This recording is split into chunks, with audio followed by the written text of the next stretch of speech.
Toronto just shrank. For the first time outside of a pandemic, Canada's biggest city didn't grow last year, it lost people. And StatsCan confirmed something even weirder in the same report. That winter, for the first time in this country's recorded history, more Canadians died than were born. Deaths beat births. That's not a rumor, that's the actual national numbers.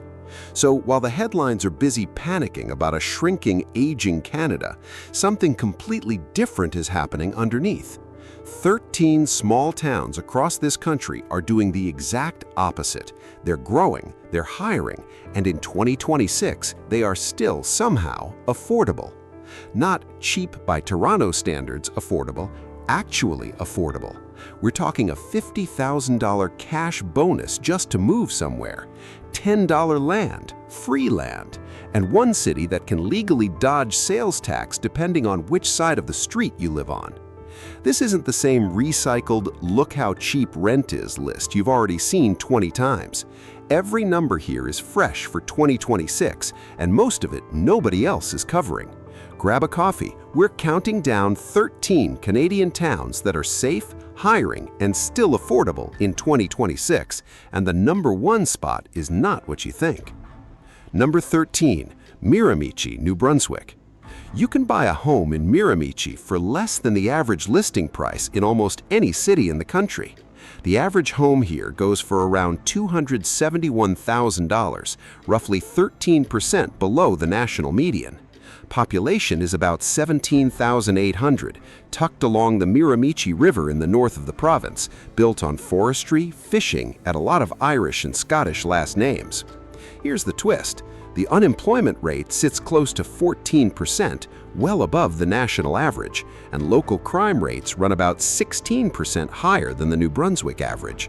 So the math works, but the job hunt is the hard part. As one local put it on a community forum, Miramichi is proof you can own a house before you own a career here. You get river views, dirt-cheap property taxes, and a slower pace of life. You also get a smaller job pool than almost anywhere else on this list. Would you take the cheap mortgage if it meant a longer job search? Drop a yes or no below. And if you think that trade-off is rough, wait until you see the town where the government is literally paying steel mill layoffs to become somebody else's problem. Number 12, Sault Ste. Marie, Ontario. The Sioux just rewrote its entire hiring playbook for 2026.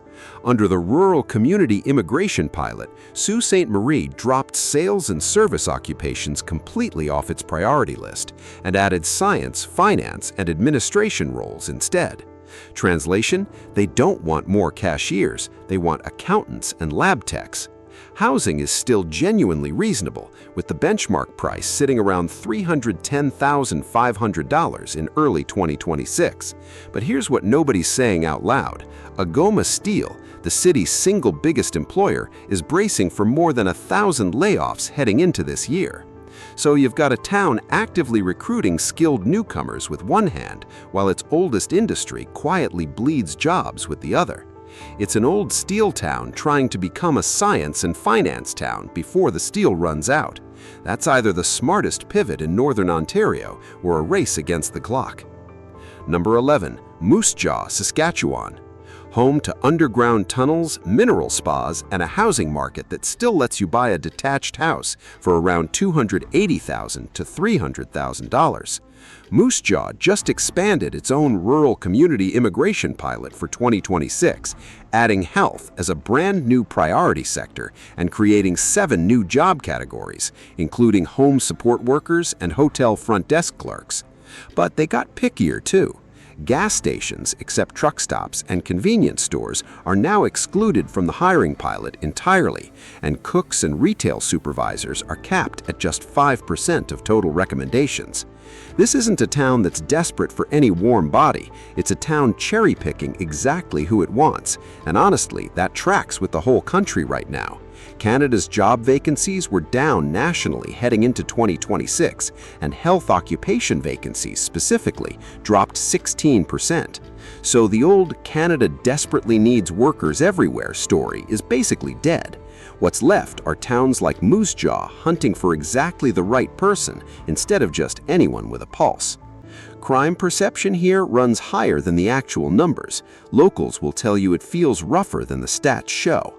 Either way, you're getting mineral spas and underground tunnel tours for the price of a used pickup truck's down payment elsewhere. Number 10. North Bay, Ontario. North Bay just added an entire new priority sector for 2026, natural and applied sciences. That's a direct shot at engineers, technicians, and lab workers who'd normally only look at Toronto or Ottawa. But North Bay slammed the door on something else completely. It now excludes every single fast food and retail job from its immigration pilot, and its priority list for security guards and administrative assistants is already closed for the year because the community's need is met. Average home price sits around $475,000, which sounds like a lot until you remember the GTA average is still well north of $800,000. So North Bay isn't the cheapest name on this list. It's the still breathing room pick for anyone priced out of Southern Ontario who wants an actual science career, not a survival job. Number 9. Cornwall, Ontario. Cornwall sits right on the St. Lawrence River, an hour from both Ottawa and Montreal, and it's spent years treating economic development like a full-time obsession. Industrial land, logistics investment, the works.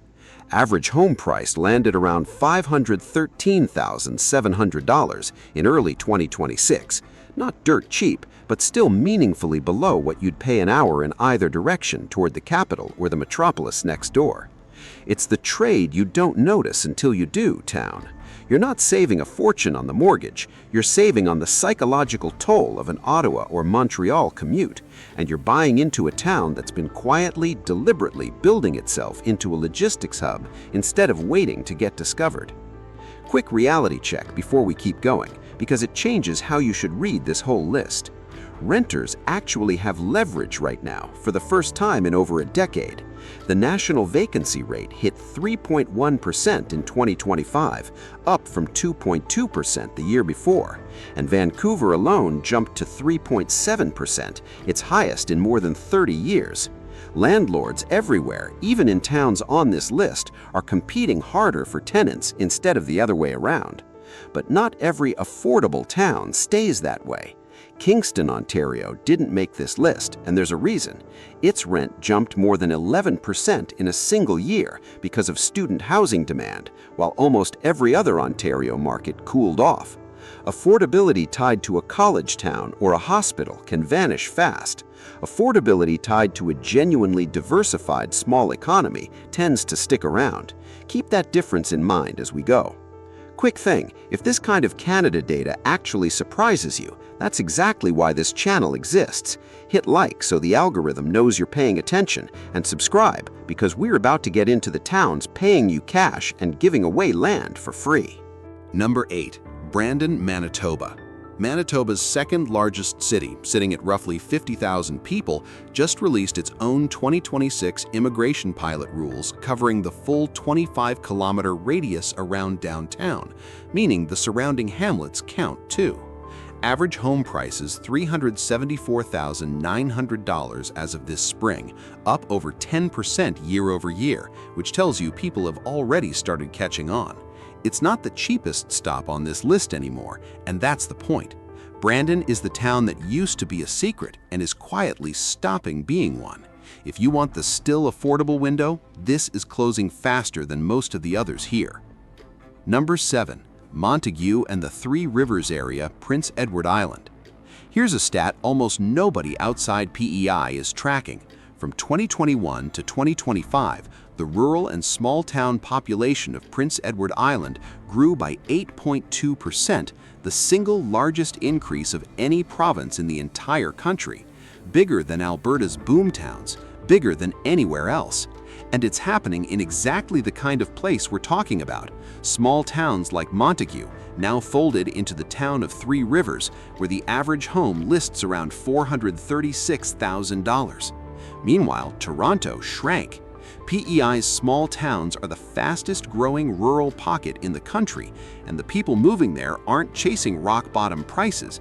PEI isn't the cheapest name on this list. They're chasing the version of Canada that's actually still adding people instead of losing them. Number 6. Thunder Bay, Ontario. Thunder Bay rebuilt its entire hiring pilot from scratch for 2026 after learning a hard lesson in year 1. It's added manufacturing and utilities as a brand new priority sector, and it has permanently excluded gas stations, convenience stores, fast food restaurants, and counter-service restaurants from the whole program after watching people churn through those jobs and quit within months. The result? Over 440 businesses are now officially designated employers here, and the city has already handed out 205 recommendation certificates in 2026 alone, with an average applicant score of nearly 89 out of the point system. This isn't a town begging for workers anymore. It's a town running an actual filtering system, the kind you'd expect from a much bigger city, and it's doing it from a genuinely affordable northwestern Ontario housing market. And if you thought that was selective, wait until you hear what one town is willing to pay in actual cash just to get a nurse to move there. Number 5. Turtleford, Saskatchewan. Population 503 people, median home value $190,000. And as of this April, Saskatchewan expanded its rural and remote recruitment incentive to include Turtleford, meaning certain healthcare workers who take a permanent job here can walk away with up to $50,000 paid out over a 3-year commitment. That's not a signing bonus rumor. That's an actual provincial government line item backed by an $8.7 million investment for 2026 alone. Unemployment sits at a low 5.5%. The town's biggest claim to fame, besides the healthcare money, is Ernie, Canada's largest turtle statue, over 8 feet tall, standing on the edge of Highway 26. Picture it. You finish a shift at the local health center, drive past an 8-foot fiberglass turtle on your way home, and your mortgage payment is smaller than what you used to pay for parking in the city. Somewhere in Saskatchewan right now, a nurse is doing that exact math. Genuinely, it checks out for a lot of people. Number 4. Reston, Manitoba. This is the one that keeps going viral every couple of years, and it's still running in 2026. The rural municipality of Pipestone will sell you a residential lot in Reston for $10. Not $10,000, $10. You put down a $1,000 deposit, which gets refunded once you're moved in, and you commit to building within 15 months. It's not a scam, and it's not expired. The municipality was actively taking campground and lot bookings for 2026 as of this year. The catch is exactly what you'd expect. This is deep rural southwestern Manitoba, about an hour from the US border, and the winters are long. One longtime local summed it up on a forum years ago, and it still holds. Trust me, you do not want to endure one of our winters, let alone own useless land here. Fair warning, but people keep building anyway. Picture it. Snow on the ground 8 months of the year, a brand new subdivision full of young families who paid $10 for their lot, and a splash park and golf course the town built because the program actually worked.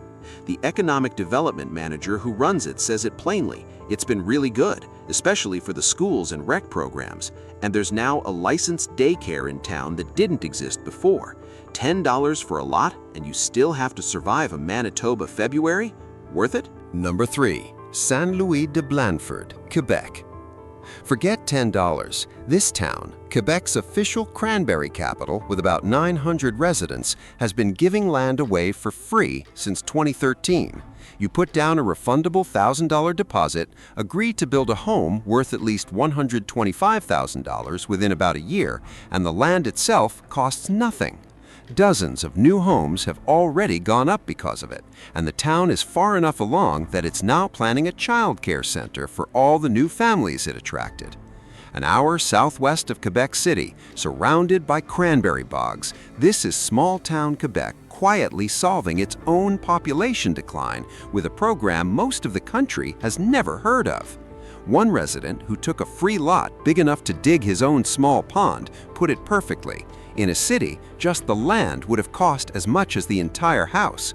Free land, real houses, and a cranberry harvest as your backyard view. Number 2. Moncton, New Brunswick. Moncton has been one of the fastest-growing metro areas in the entire country 2 years running, adding population at a pace that's actually made the mayor publicly say the growth might need to slow down. Average home price sits around $399,300, still roughly half the national average, even after years of steady increases. Here's the twist nobody mentions. Even in booming Moncton, deaths still outnumber births locally. Every bit of that growth is coming from people moving in, not babies being born. Moncton isn't growing because it's having a baby boom. It's growing because in a country where Toronto just shrank for the first time in a decade, people are voting with their moving trucks, and a lot of them are voting for Moncton. Number 1. Lloydminster, Alberta and Saskatchewan. This is the one that breaks people's brains, and it's real. Lloydminster is one single city that sits directly on top of the border between two provinces. Roughly 63% of its 31,500 people technically live in Alberta, and 37% technically live in Saskatchewan. Same city, same streets, same city hall, two different provinces. Because Alberta has no provincial sales tax and Saskatchewan does, the government made the Saskatchewan half of Lloydminster exempt from PST on most goods, just so local businesses wouldn't lose customers to the other side of the street. Every baby born in the town's hospital is technically born in Saskatchewan because that's the side the hospital happens to sit on. Residents on opposite sides of the same road are represented by completely different politicians in completely different legislatures. Lloydminster even fakes being in one time zone every summer because splitting daylight saving down the middle of a city was too chaotic to manage. And through all of that, Lloydminster was one of the fastest-growing small communities in the entire country last year, growing faster than almost every big city on the map. Picture it, you drive down 50th Avenue and there are literal orange pillars marking the exact spot where one province legally ends and another begins, right in the middle of downtown. You could work on one side, live on the other, and vote in two completely different elections without ever leaving town. It's affordable, it's hiring, largely thanks to heavy oil and a genuinely business-friendly setup, and it is, legally, one of the strangest cities in Canada. So, here's where that leaves us. Canada's biggest city just shrank for the first time in a generation. The country recorded more deaths than births for the first time in its history, and somehow, at the exact same time, 13 towns you've probably never given a second thought to are growing, hiring, and in some cases, straight up paying people to show up. Maybe the real Canada isn't Toronto or Vancouver anymore. Maybe it's a turtle statue in Saskatchewan, a $10 lot in Manitoba, and a city that can't decide which province it lives in. If any one of these 13 towns is where you'd actually go, subscribe and share this with the one person in your life who's always talking about leaving the big city. They need to see this.